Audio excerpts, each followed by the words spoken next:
Un cœur nouveau. Un cœur nouveau. Vous avez été greffé. Alors comment allez-vous? Eh oui. La première chose qu'on demande à quelqu'un à qui on a greffé un cœur, j'ai un peu travaillé en tant qu'aumônier dans les hôpitaux, donc quand on est au service des gens qui attendent une greffe, c'est terrible. Les gens attendent que quelqu'un meure pour qu'eux puissent vivre. Parce qu'il se trouve que quand on greffe un cœur, on l'enlève à quelqu'un. Nous avons ce bénéfice d'avoir le cœur de Jésus. Alors comment allez-vous?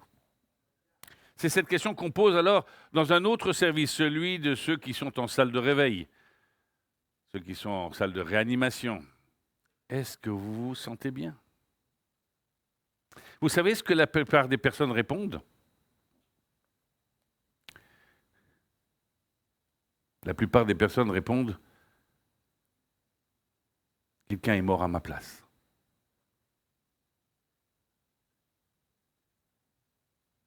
Quelqu'un est mort à ma place. Alors je vous demande, comment allez-vous? Alors nous avons la chance que celui qui est mort à notre place est ressuscité. Mais quand même, je me pose cette question parce que c'est très centré sur nous-mêmes. Comment allons-nous? Comment est-ce que je vais? Et je vais vous dire en quelques mots que vous n'allez pas forcément bien. Pourquoi? Parce que lorsque j'apprends que ma fille est malade, alors qu'elle est à 700 km de chez nous, je ne vais pas bien. Enfin, non, c'est elle qui ne va pas bien. Mais parce qu'elle ne va pas bien, je ne peux pas aller bien. Alors, est-ce que vous allez bien?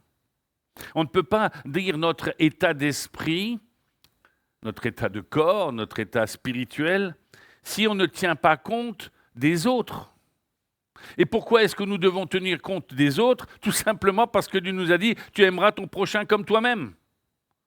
Si l'autre ne va pas bien, je ne vais pas bien. Alors bien sûr, il y a des nuances dans tout cela. Dieu nous demande aux uns et aux autres de faire en sorte que les gens qui sont autour de nous aillent bien. Hier, après la louange, il y avait un peu de rangement, et puis ensuite, nous sommes allés manger. On devait être 3 pour aller manger quelque part, on s'est trouvé à 16. Ça change un peu la donne quand même, hein. Et toujours est-il que nous avons mangé, nous avons eu du temps de partage fraternel avec les jeunes, avec les moins jeunes qui étaient là. Et en partant, j'ai dit aux gens qui étaient là, et on était les derniers, hein, c'était vide, hein, les jeunes qui étaient là peuvent témoigner, j'ai dit que Dieu vous bénisse, que Dieu vous garde, que Dieu renouvelle vos forces. Il y avait 3 personnes qui sont tournées en nous regardant, c'était la première fois qu'on leur disait ça, quoi. Qu'est-ce que vous souhaitez pour les gens qui sont autour de vous? Est-ce que leur bien-être spirituel vous intéresse aussi? Savez-vous qu'en hébreu, quand on se salue, c'est une formule qui se dit, alors bien sûr hello comme en français, voilà, mais on dit mashlomcha ou mashlomer. Mashlomcha c'est pour un homme, mashlomer c'est pour une femme, c'est parce qu'il y a une déclinaison en hébreu, homme ou femme, qui veut dire comment va ta paix? Shalom, hein, shalom. Hein. Comment va ta paix? Et d'un seul coup, on est embêté. Parce que si la personne nous dit ça va pas bien, qu'est-ce qu'on fait? Ça veut dire que, en fait, nous ne nous intéressons pas vraiment à la santé de l'autre, à la santé spirituelle. Dieu nous demande en particulier d'être des porteurs d'une bénédiction. Cette bénédiction, c'est plus qu'un médicament, c'est plus qu'un placebo, c'est plus que des mots en l'air. Une bénédiction, c'est parler de la parole de Dieu et de prononcer une parole de bénédiction sur les personnes qui sont en face de vous. Cette parole de bénédiction ne va pas seulement sur les chrétiens entre eux. Nous sommes une bénédiction pour le monde dans lequel nous sommes. Si le monde ne va pas bien, nous n'allons pas bien, même si notre espérance va bien. Mais tant que le Seigneur n'est pas revenu, nous avons cette solidarité avec le monde dans lequel nous sommes. Nous sommes là pour transmettre, pour répandre. Je vous demanderai encore de prier pour moi cette semaine. Je vous ai déjà parlé de mon ami, Bernard, qui a demandé le suicide assisté. Je l'ai vu, par la grâce de Dieu, le contact s'est bien passé il y a 1 mois et demi. Et il m'a dit, Joël, On a arrêté tous les traitements, on a tout arrêté. Je peux de nouveau à peu près recevoir et vivre une journée presque complète. Avant, avec les médicaments, il était à peu près éveillé 4 heures par jour. Il m'a dit, est-ce qu'on peut aller manger ensemble? Il m'a dit une chose incroyable. Il m'a dit, Joël, tu es un des rares, sinon le seul, qui m'accompagne. Et je ne m'attendais pas à toi en tant que chrétien qui m'accompagne. Je n'ai pas dit que je approuvais. Mais notre but, c'est de vivre dans un monde. Nous sommes dans le monde sans être du monde. Mais nous sommes quand même dans le monde. Accompagner, dire les mots jusqu'au bout, être fidèle. N'est-ce pas là l'œuvre de Jésus-Christ? Des fois, certaines personnes viennent au Seigneur dans ces temps ultimes qui sont de leur vie. Même pour ceux qui sont pleins de désespérance. Alors priez pour moi, je serai avec lui la journée de mardi à Strasbourg. Je vais faire plus de 500 km juste pour aller le voir. Une vie, ça compte. Pourquoi? Parce que mon ami ne va pas bien, je ne vais pas bien complètement. Il y a quelque chose en moi qui me pousse à aller vers lui, à lui parler de notre Seigneur Jésus, à lui parler du paradis, parce que nous sommes non pas là pour envoyer les gens en enfer, mais pour leur montrer le chemin qui est en Jésus-Christ. Il est le chemin, la vérité et la vie. Priez pour moi parce que je suis pris aussi par les émotions. Il y a une date qui est fixée, le 18 juin. Le 18 juin, il rentre en Suisse dans un hôpital et on lui administre lui administre un produit, il s'auto-administre un produit. Si les choses continuent telles qu'elles sont, après le 18 juin, je ne le verrai plus. Ou peut-être pas. Car Dieu fait grâce aux pécheurs. Dieu fait grâce aux désespérés. Dieu fait grâce à ceux qui sont dans la dépression. Dieu fait grâce si on se tourne vers lui. Alors, comment être une bénédiction? Est-ce que vous avez des situations, peut-être pas aussi terribles que celle-là, mais autour de vous? Des gens que vous ne voyez toujours pas s'approcher de Dieu? Des gens qui sont dans la maladie? Des gens qui sont toujours couchés? Des gens qui vivent des choses dans leur famille incroyables? Des gens qui vivent la violence conjugale? Des gens qui vivent la violence verbale? Tout à l'heure, en fin d'après-midi, j'ai rendez-vous avec une famille. 2 de leurs enfants sont sous harcèlement scolaire, au point que l'un des enfants a fait une tentative de suicide. Pour des parents chrétiens. Vous allez leur dire, je prie pour toi, c'est déjà un bon commencement.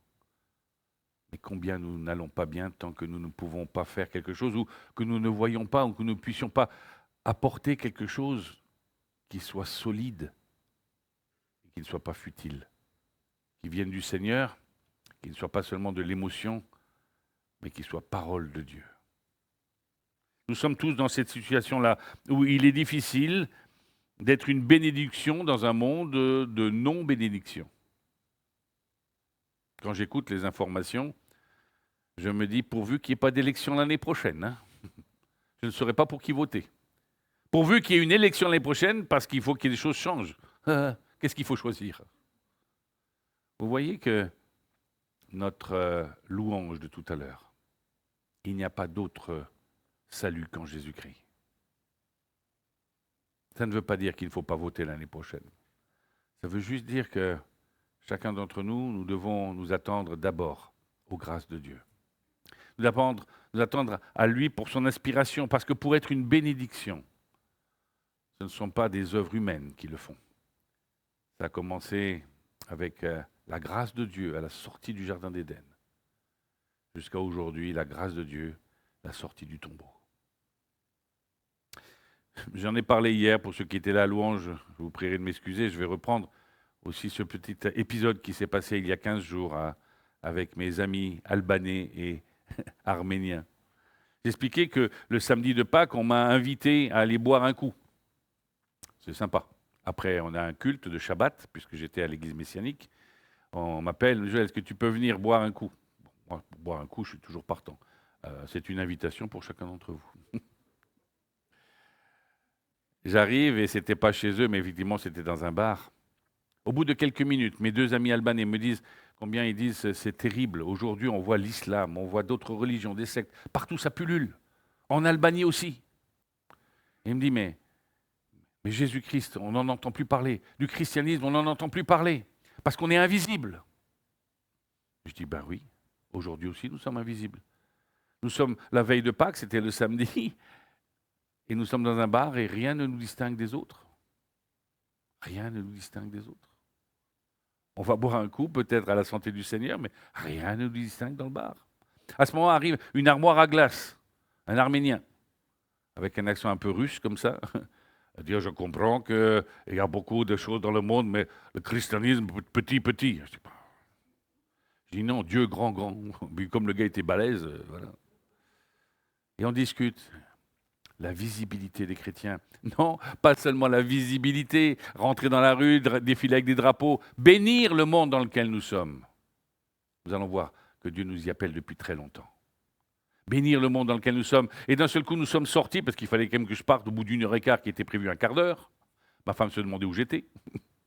J'étais au bar. On s'est retrouvés entre la friterie et le bar, sur le trottoir. Beaucoup de monde, parce que c'était à Binche, pour ceux qui connaissent, c'est là où il y a le carnaval, et c'est la période de carnaval. Et tous les quatre, on s'est mis à prier, on s'est mis en rond comme ça. On a prié pour remercier Dieu qui nous ait touchés. Et quand on a relevé la tête, tous les quatre, en même temps, on a dit, Jésus est ressuscité, il est vraiment ressuscité. Tout le monde nous a regardés, et on était fiers qu'on nous regarde. Parce que s'il y a une réponse à trouver dans le monde dans lequel nous sommes, elle est en Jésus-Christ. Amen. Prenons ensemble des textes particuliers qui vont nous inviter à la bénédiction. Le premier, nous allons prendre dans Genèse, au chapitre 12. Nous prendrons d'ailleurs à partir du verset 27. Chapitre 11, verset 27. Nous sommes dans un texte ancien, bien avant Jésus-Christ. Nous sommes à un tournant où Dieu va se constituer un peuple. Il n'est pas meilleur que les autres, ce peuple. C'est ce qu'on appelle les Israélites. Ils ne sont pas meilleurs que les autres, mais ils vont être comme un laboratoire de la part du Seigneur, ce qui ne l'empêchera pas de continuer à sauver dans les autres nations. Si vous me demandez comment je dis ça, rappelez-vous qu'un texte de la Bible concerne un homme qui n'est ni israélite ni chrétien. Il s'appelle Job. Job n'est ni israélite, ni dans le Nouveau Testament chrétien. Et pourtant, Dieu lui parle et il reconnaît son Dieu. Nous avons un Dieu qui parle déjà aux nations à ce moment-là. Mais lisons. Chapitre 11, verset 27. Voici la lignée de Terach. Terach eut pour fils Abram, Nahor et Haran. Haran eut Lot. Haran mourut du vivant de son père, Terach, dans le pays de sa naissance, à Ur en Chaldée, à peu près la même région que nous connaissons, en Irak. Abram et Nahor se marièrent. La femme d'Abram s'appelait Saraï, et la femme de Nahor, Milka. Elle était la fille d'Haran, qui était le père de Milka et de Gisca. Il y a quelqu'un qui s'appelle Gisca parmi nous? C'est comme ça vient de là. Hein. Saraï était stérile. Elle n'avait pas d'enfant. Terach prit son fils Abram et son petit-fils Lot, qui était fils d'Haran, et sa belle-fille Saraï, la femme de son fils Abram. Ils sortirent ensemble d'Ur en Chaldée pour se rendre dans le pays de Canaan. Mais arrivés à Charan, ils s'y installèrent. Terach vécut 205 ans, puis il mourut à Charan. Nous sommes ici dans un cadre d'une famille standard. Tout va bien, ou à peu près. Ils vont bien. Ils sont propriétaires, on le saura ailleurs, ils ont des bêtes, ils ont du personnel, tout se passe bien. Pourquoi changer? Peut-être que nous vivons aussi tranquillement, nous avons payé notre maison, ou on peut la payer encore, ou on peut payer notre loyer, on peut manger tous les jours, tout va bien. Il y a quand même dans le tableau quelque chose qui vient comme une tâche, c'est que Sarai ne peut pas avoir d'enfant. Cependant, Abraham a de la famille autour de lui et l'avenir est assuré. On dirait dans le sud de la France, je sais qu'il y en a qui vont aller ou qui reviennent ou qui viennent du sud de la France, tranquille. Comme nous pouvons vivre les uns et les autres dans nos maisons, ici dans le nord, tranquille. Alors pourquoi changer les choses? Pourquoi est-ce que Dieu va déranger ces personnes-là pour en faire un peuple. Non pas à Ur, mais ailleurs. Lisons la suite. L'Éternel dit à Abraham, « Quitte ton pays, ta patrie et ta famille, et va dans le pays que je te montrerai.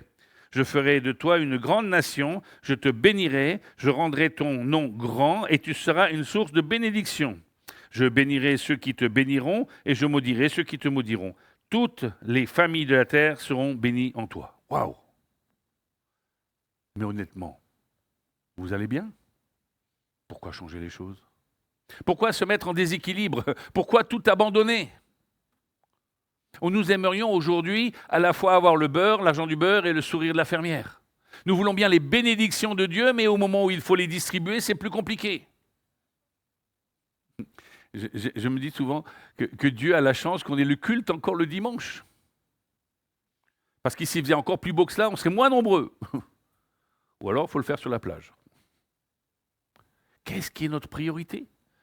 Si nous voulons être une bénédiction pour les autres, il y a un moment où il faut lâcher quelque chose.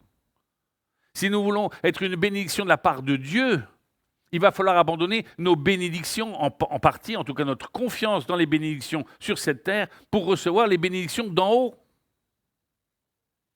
Lorsqu'on parle de richesse, j'ai été banquier, certains le savent, on dit que la première génération gagne les sous, la deuxième la dépense et la troisième la dilapide.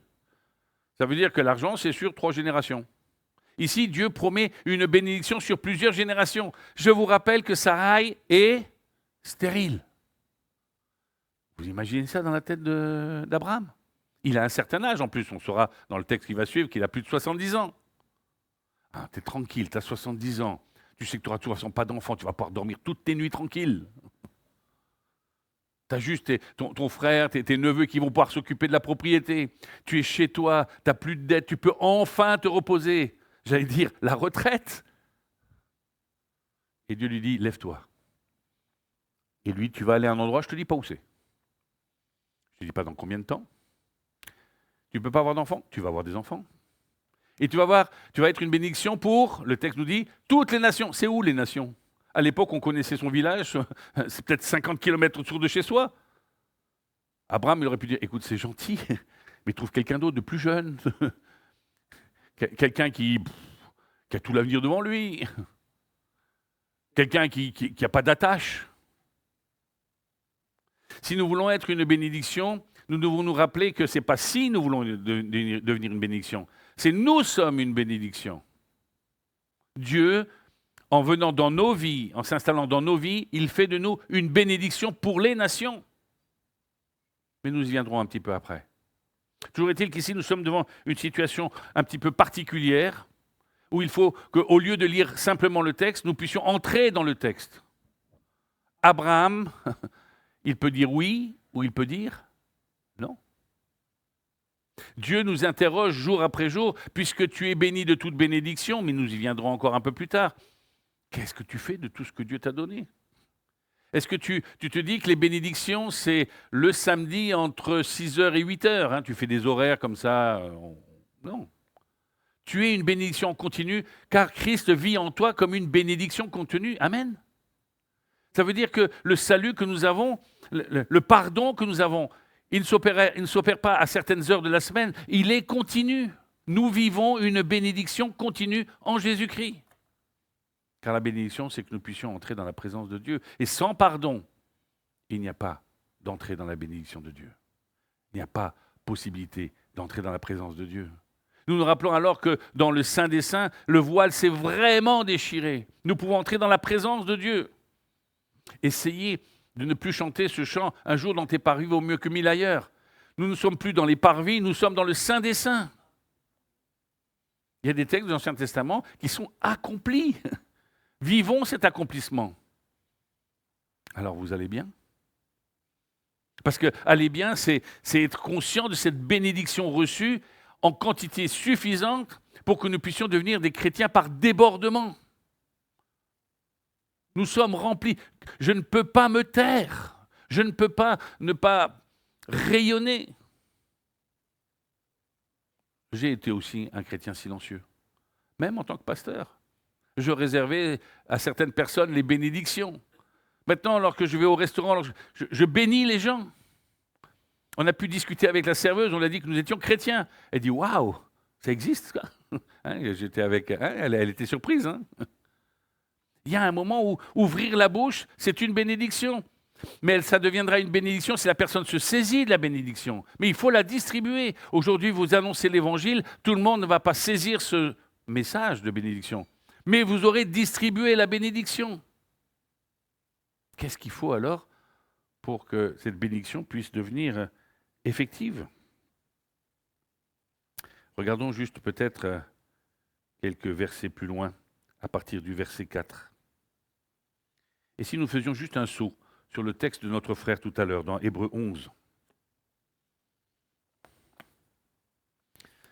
Notre frère pendant la scène, nous a introduit avec un beau texte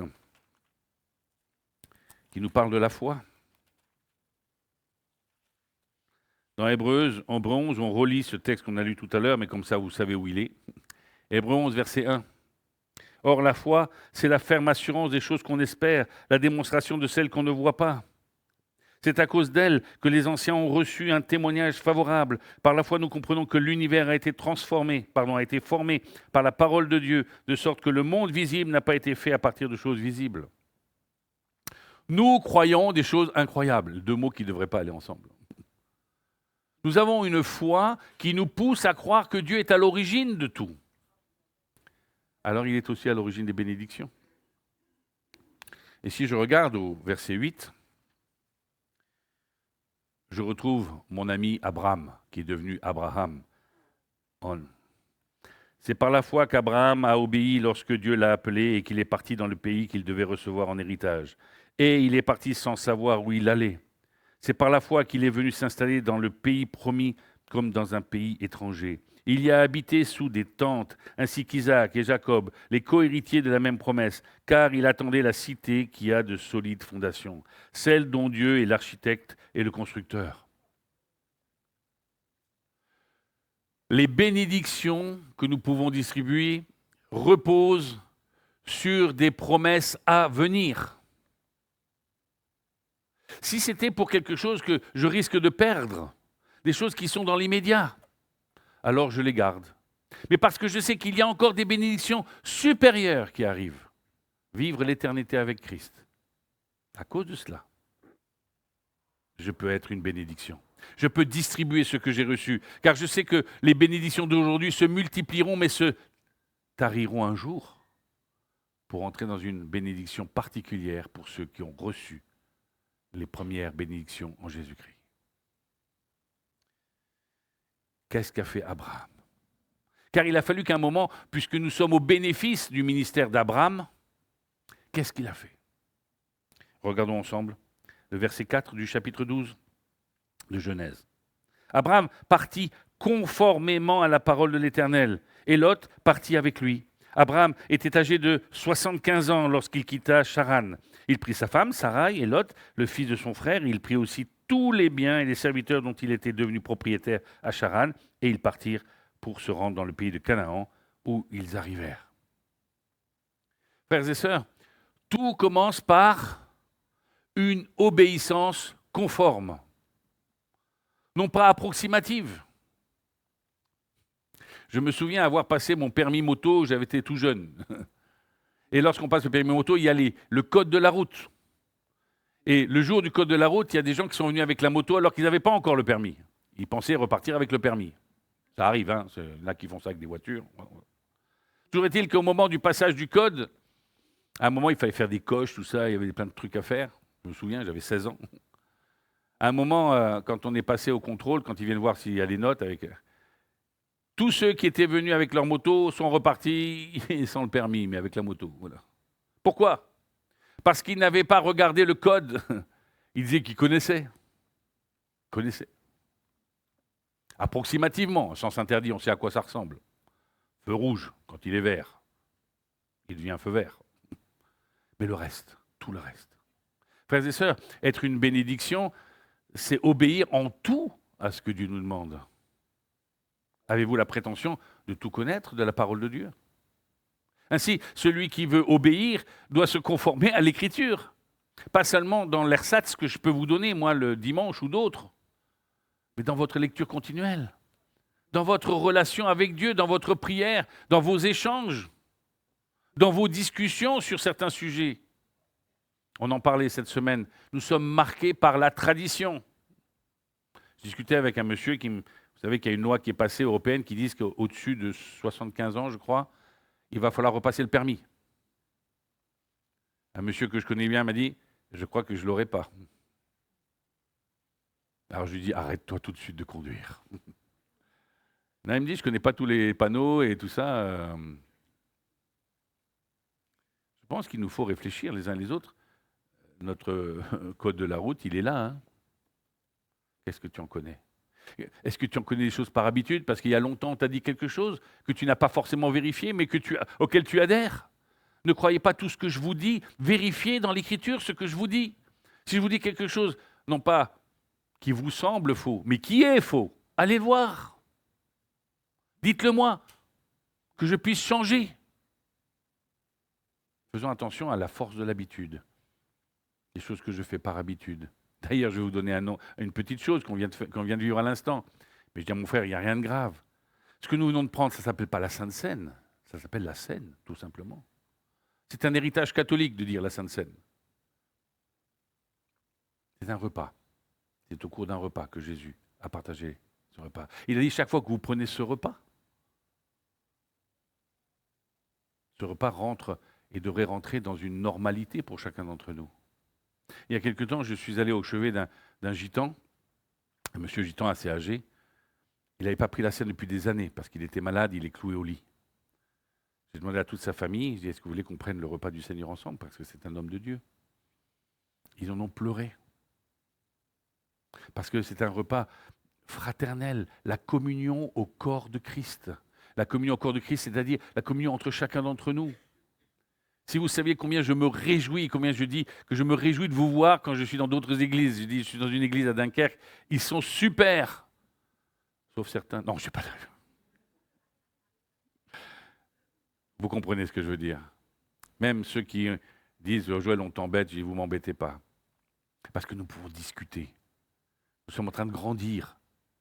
Je veux voir encore d'autres âmes gagner.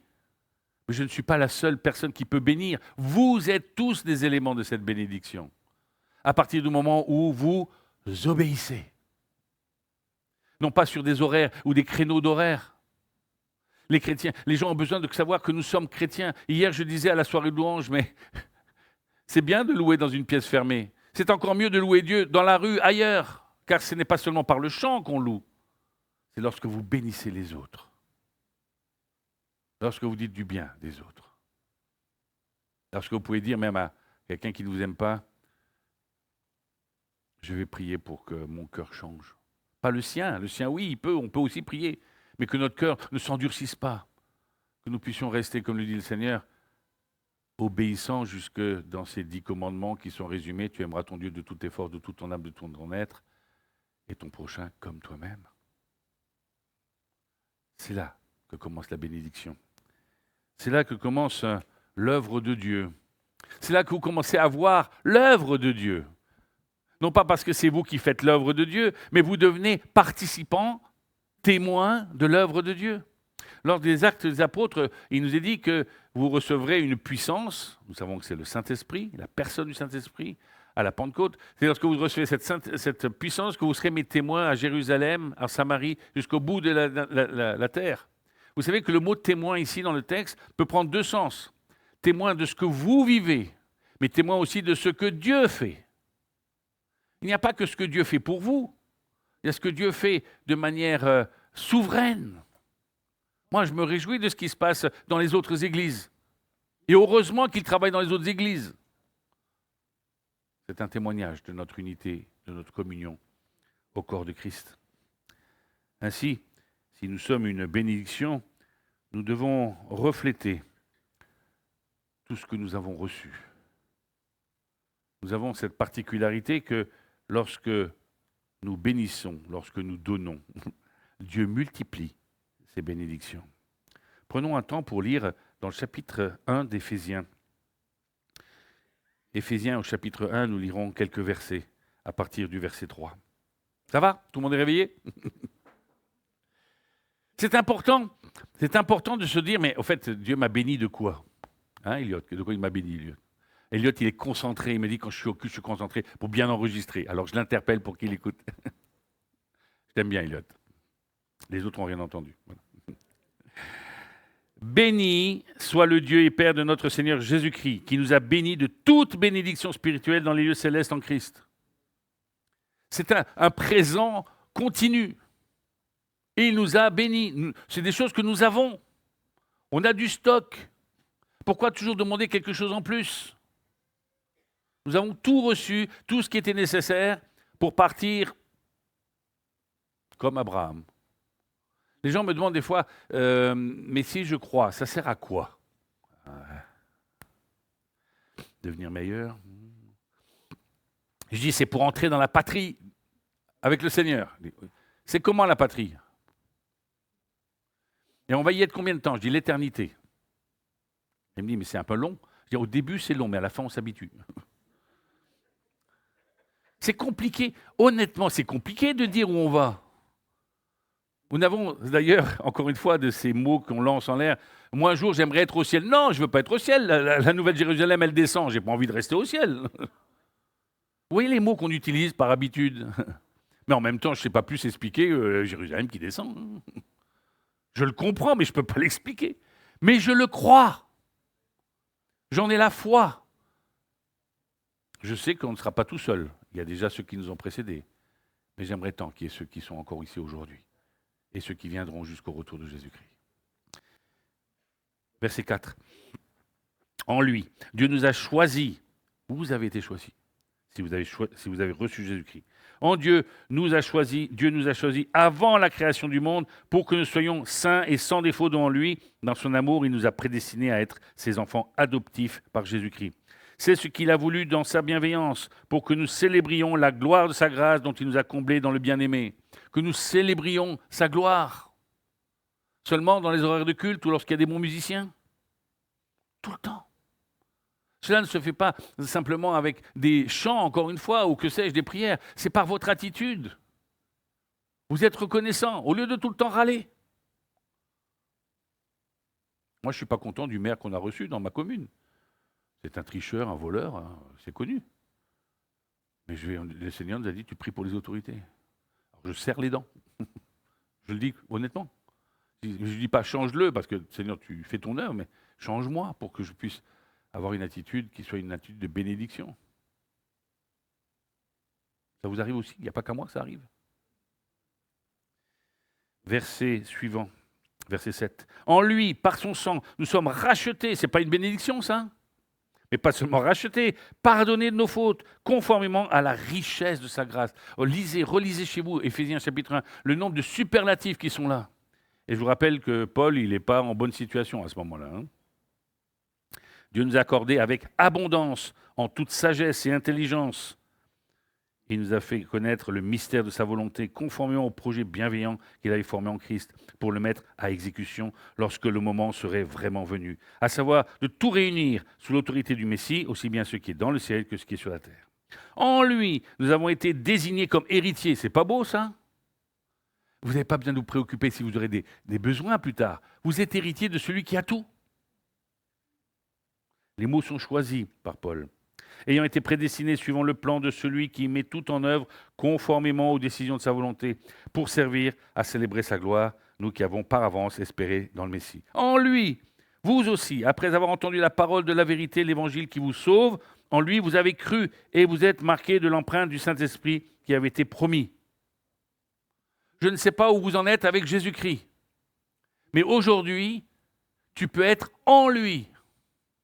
Qu'est-ce que tu attends pour franchir ce pas-là? Et si tu es enfant de Dieu, est-ce que tu marches ou que tu es encore à l'entrée, tu ne bouges pas? Être une bénédiction, c'est avoir reçu cette bénédiction et la vivre en abondance. C'est là ce que Dieu désire pour chacun d'entre nous. Suite, puisque nous sommes héritiers d'Abraham. Il est le gage de notre héritage en attendant la libération de ceux qui s'est acquis pour célébrer sa gloire. Dieu est un Dieu fidèle. Ce qu'il promet, il l'accomplit. Ce qu'il a dit en Abraham, il l'a accompli. Amen. Et nous devons le vivre pleinement. Ça ne veut pas dire qu'on doit être béat. Vous savez, à certains endroits, dans certaines églises, il faut arriver en dansant, en chantant. J'étais beaucoup dans des églises africaines. Il faut arriver en dansant, en chantant. Et si tu n'es pas bien, comment tu fais? Tu fais comme les autres. Tu as le droit de venir devant le Seigneur en disant « Je ne suis pas bien. Je sais que tu m'as béni, mais je n'arrive pas à les vivre. » Tu peux le dire. Et tu dois le dire. Sinon, tu ne pourras jamais vivre les bénédictions de Dieu. Les bénédictions de Dieu se vivent dans la vérité, pas dans le mensonge. Tu as le droit de dire que tu es fatigué, tu as le droit de dire que tu n'en peux plus. Tu as le droit de dire que tu ne sais pas comment t'en sortir. Et pourtant, tu es enfant de Dieu. Tu as le droit de dire toutes ces choses-là, mais dis-les à Dieu, qui lui alors te rappellera et te fera vivre pleinement les bénédictions qui sont en lui. Dieu ne veut pas frustrer ses enfants. Il nous a tout donné dès le départ. Rappelons-nous la parabole du fils prodigue. Dieu se réjouit pleinement de ceux qui reviennent, comme de ceux qui viennent. Si nous allions un tout petit peu plus loin pour voir de quoi il s'agit, si nous faisions un bond dans Matthieu au chapitre 4, en nous rappelant qu'entre Abraham et Matthieu, il y a eu toutes sortes d'appels, toutes sortes de gens qui sont venus pour bénir. Certains ont refusé de bénir. Jonas, ça vous dit quelque chose? Dieu lui demande de bénir des nations. Mais c'était Abraham. Dans Abraham, on a déjà dit qu'il fallait bénir les nations. Jonas dit, non, pas eux. Hein. Pas eux. Hein. De la même manière que des fois, nous ne voulons pas prier pour certaines personnes, parce que quand même, ces gens-là, on serait un petit peu comme les disciples, genre le feu du ciel qui tombe. Vous voyez ce que je veux dire, quoi? Et Jonas devra se repentir. Mais je pensais à David qui va dans un sens, puis dans l'autre. À son fils Salomon qui commence bien et puis qui se perd. Où en sommes-nous des bénédictions que nous avons reçues? Qu'est-ce que j'en fais? Est-ce que je les utilise pour moi ou je deviens une bénédiction pour l'autre? Afin que, lorsqu'on te posera la question « Est-ce que tu vas bien ?» tu dises « Oui, mais pas complètement. Tant que mon prochain ne va pas bien, je ne vais pas complètement bien. J'ai besoin de le bénir. » Et quand tu bénis, tu vas mieux. Dans le chapitre 4 de Matthieu, nous sommes dans un temps de ministère particulier. Nous commencerons au verset 12. C'est Jésus qui commence son ministère. C'est le départ. Lorsqu'il apprit que Jean avait été arrêté, Jésus se retira. Jean, c'est son cousin Jean-Baptiste. Jésus se retira en Galilée. Il quitta Nazareth et vint habiter à Capharnaüm, ville située près du lac, dans le territoire de Zabulon et de Nephtali, c'est-à-dire dans le nord, entre la Syrie et le Liban, par là-bas. Afin que s'accomplisse ce qu'avait annoncé le prophète Isaïe, territoire de Zabulon et de Nephtali, route de la mer, région située de l'autre côté du Jourdain, Galilée à la population étrangère, le peuple assis dans les ténèbres a vu une grande lumière, et sur ceux qui se trouvaient dans le pays de l'ombre de la mort, une lumière s'est levée. Jésus ne commence pas par Jérusalem, il terminera par Jérusalem. C'est important. Il va commencer par ceux qui sont considérés comme des Juifs éloignés, des demi-Juifs. Il sera même en Samarie. Mais la bénédiction commencera de loin pour venir au plus près de Jérusalem, puis elle repartira de Jérusalem pour aller au plus loin. Dans ce moment, verset 17, Jésus commença à prêcher et à dire « Changez d'attitude, car le royaume des cieux est proche. Repentez-vous », c'est le même mot en grec. Repentez-vous, changez de direction, c'est ça que ça veut dire. Qu'est-ce qu'il a demandé à Abraham? Tu vas par là, va par là. Qu'est-ce que vous penseriez si d'un seul coup, vous preniez le risque de la prière et dites « Seigneur, que veux-tu pour moi ?» Et qu'il dit « Va par là ». Il dit « Non, mais moi j'aimerais bien aller... » On n'est que tous les mêmes, on va un peu discuter avec Dieu. On n'a pas besoin d'être du sud de la France pour discuter. Hein. Il y a un moment où nous devons nous conformer et obéir à Dieu. On ne discute pas avec Dieu. La seule chose sur laquelle on peut discuter avec Dieu, c'est « Seigneur, sauve ». Et je pense là aussi à la prière sur Babylone, s'il y en avait tant. Dieu est prêt à nous approuver dans ces prières-là. Mais que nous ne lui obéissions pas, non. Et à un moment, il reste Dieu et je reste moi. Même si de temps en temps, j'aimerais expliquer à Dieu qu'il aurait pu faire autrement. Comme lorsque nous avons perdu notre fils. Même s'il y avait une raison pour laquelle notre fils décède, je dis Seigneur, tu aurais peut-être trouvé un autre truc. Toujours est-il qu'à un moment, je dois juste saisir ce que Dieu me donne. Et je dois le distribuer. Changer d'attitude, car le royaume des cieux est proche. Ce n'est pas une attitude, c'est pas une attitude progressive, c'est une attitude instantanée. La bénédiction vient du fait qu'on change de camp. Il n'y a pas ceux qui sont pour Dieu et ceux qui sont contre Dieu et ceux qui sont neutres. Ou on est pour Dieu ou on ne l'est pas. Et Dieu nous posera la question une fois, il dira, est-ce que tu es pour moi ou pas? Qui suis-je pour toi? La question qu'il a posée à Pierre. Rappelons-nous la réponse de Pierre, à qui rions-nous? Tu as les paroles de la vie éternelle. Le royaume des cieux est proche. Comme Jésus marchait le long de la Galilée, du lac de Galilée, donc au nord, Tibériade, il vit deux frères, Simon appelé Pierre et son frère André qui jetait un filet dans le lac. C'était en effet des pêcheurs. C'est une profession qui rapportait à l'époque, car c'est le seul endroit qui approvisionnait principalement Jérusalem. Il n'y a pas de surgelé à l'époque, pas de Picard ni de marque comme ça, mais il y a la marque Simon et André. Et eux, ils peuvent vivre de ça. Ils sont tranquilles. Ils sont comme Abraham. Ils ont un job, c'est assuré, c'est un truc de famille. Jésus leur dit, suivez-moi et je ferai de vous des pêcheurs d'hommes. Aussitôt, Simon et André dirent, laisse-nous quelques mois le temps qu'on assure les successions et qu'on puisse avoir une petite rente, comme ça on saura au moins de quoi on vit. Puis, non, c'est pas marqué ça. C'est marqué, aussitôt, ils laissèrent les filets et le suivirent. Lorsque vous lisez la Bible, essayez de vous représenter l'immédiateté, la réjouissance de ces deux hommes qui attendaient l'exaucement des textes bibliques. Ils reconnaissent que c'est Jésus. En Jésus, nous avons tout. Certains d'entre nous ont dû, en cédant au Seigneur, de céder, selon la pression du Seigneur qui dit « Viens à moi ». Ils ont dû des fois renoncer à leur famille. Certains sont persécutés dans leur famille. D'autres peut-être ont dû perdre leur travail, que sais-je? Jusqu'où allons être obéissants? Il alla plus loin, il vit deux autres frères. Ce sont toujours des fratries. Vous imaginez à l'époque, pour un père perdre ses enfants, d'un seul coup ils partent et alors et le boulot. Jacques, fils de Zébédée, et son frère Jean, qui étaient dans une barque avec leur père Zébédée, qui réparait leur filet. Il les appela et aussitôt ils laissèrent la barque et leur père et le suivirent.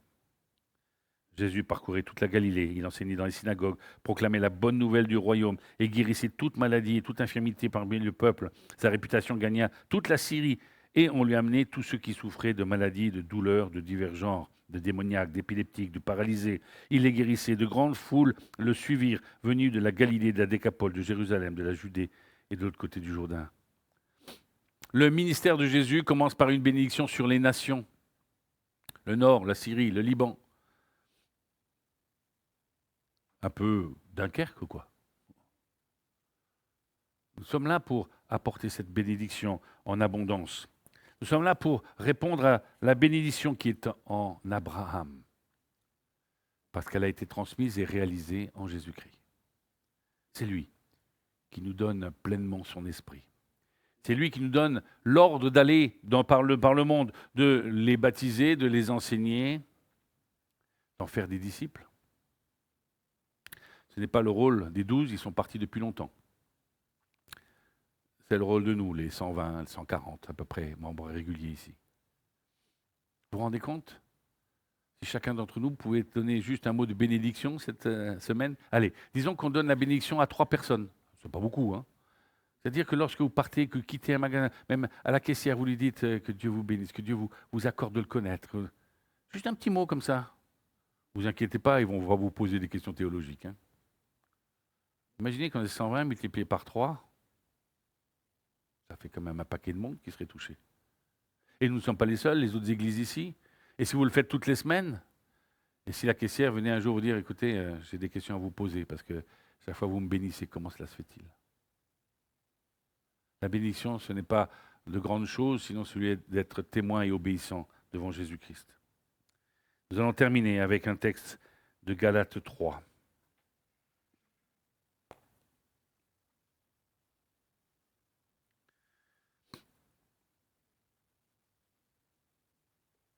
Galates chapitre 3. Nous lirons à partir du verset 5, je crois.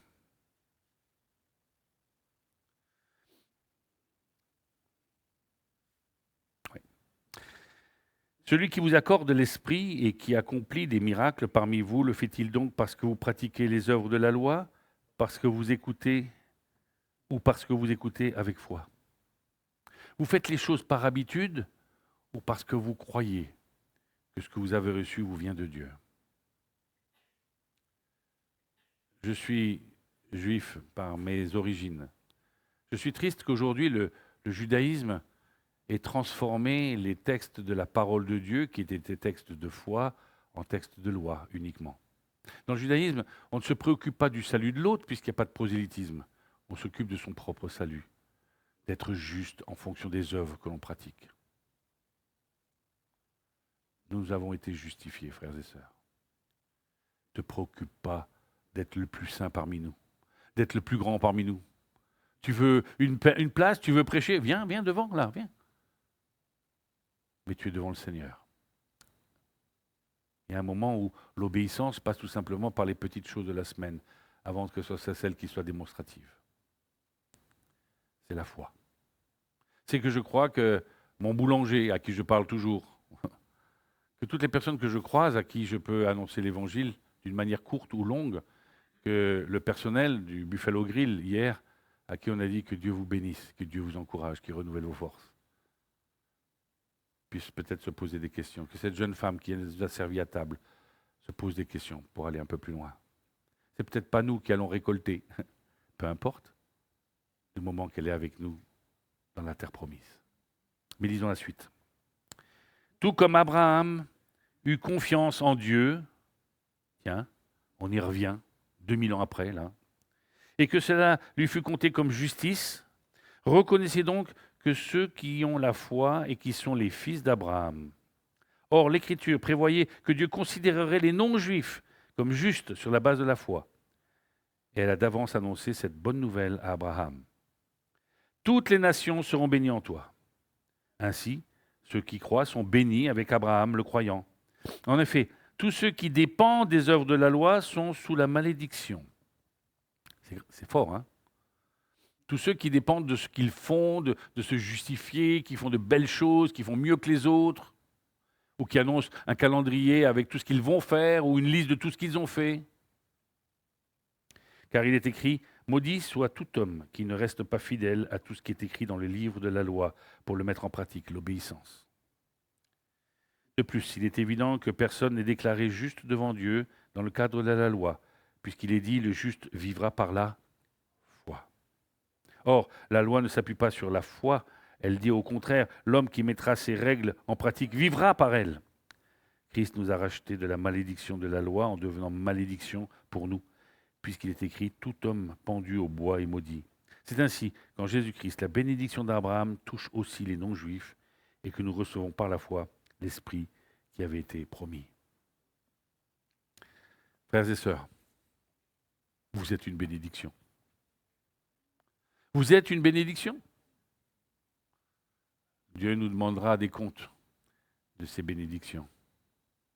Nous rejoignons ces paraboles avec les différents dons et la manière de les faire fructifier.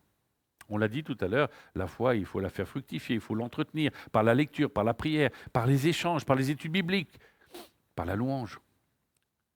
Mais si je ne mets pas les choses en pratique, c'est vrai. Si, je ne sais pas qu'est-ce que c'est de ChatGPT ou je ne sais pas quoi qui dit c'est vrai, mais en tout cas je suis d'accord. Il y a des choses comme ça, des hasards bizarres. Hein, voilà. Que nous puissions être vraiment des bénédictions. C'est ce que je souhaite pour chacun d'entre vous. Cette semaine, bénissez ceux qui sont autour de vous. Avec discrétion des fois de manière plus manifeste. Et si vous avez accepté Jésus-Christ, vous êtes plein de bénédictions. C'est pourquoi je peux le dire sans défaut, je vous aime tous les uns les autres. Je pense à vous les uns les autres, que je vous croise, que je vous ai déjà vu ou que je vous verrai. Cet amour, je l'ai parce que je sais que l'Église, c'est vous, c'est nous. Nous allons voir de grandes choses encore. Si seulement nous ouvrons la bouche. Si non seulement nous obéissons. Si simplement nous nous respectons les uns les autres. Abraham a cru les promesses de Dieu. Dieu a prononcé des promesses sur chacun d'entre vous. Vous serez une bénédiction. Il a obéi. Il n'a pas tout vu. Mais par la foi, il les a crus. Nous ne verrons pas tout. Je ne sais pas si Jésus-Christ reviendra de notre vivant. Mais en tout cas, s'il ne revient pas de notre vivant, j'irai vers lui. Cette assurance, j'aimerais que vous la gardiez. Vous êtes bénis. Soyez en bénédiction.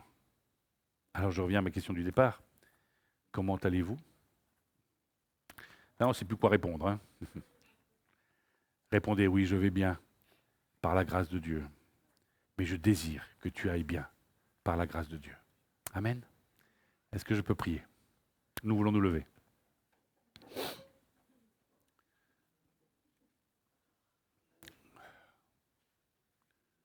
Dieu Tout-Puissant, nous voulons t'invoquer. Nous voulons te demander pardon pour toutes les fois où nous sommes passés à côté des bénédictions. Seigneur, qu'est-ce que ça fait du bien de pouvoir parler de toi? Qu'est-ce que ça fait du bien d'être dans cette liberté de pouvoir bénir les autres? Seigneur, nous échappons alors à notre vieux moi. Vous savez, toutes ces choses qui sont en nous, Seigneur, qui font que nous sommes même honteux devant toi. Comment pouvons-nous avoir de telles pensées? Comment pouvons-nous avoir encore de mauvaises relations les uns avec les autres, puisque c'est toi qui nous as unis, puisque c'est toi qui nous bénis. Seigneur, viens-nous en aide. Aie pitié de nous. Rends-nous dynamiques pour toi, dynamiques selon tes plans, car nous voulons obéir et te laisser passer devant. Bénis notre assemblée, bénis ceux qui ne sont pas avec nous, bénis les autres assemblées ici, que nous puissions avoir cette unité qui fait que nous montrions qu'il n'y a qu'un seul Dieu et un seul Seigneur, un seul Sauveur, un seul nom par lequel nous puissions être sauvés, et que ce nom c'est Jésus-Christ.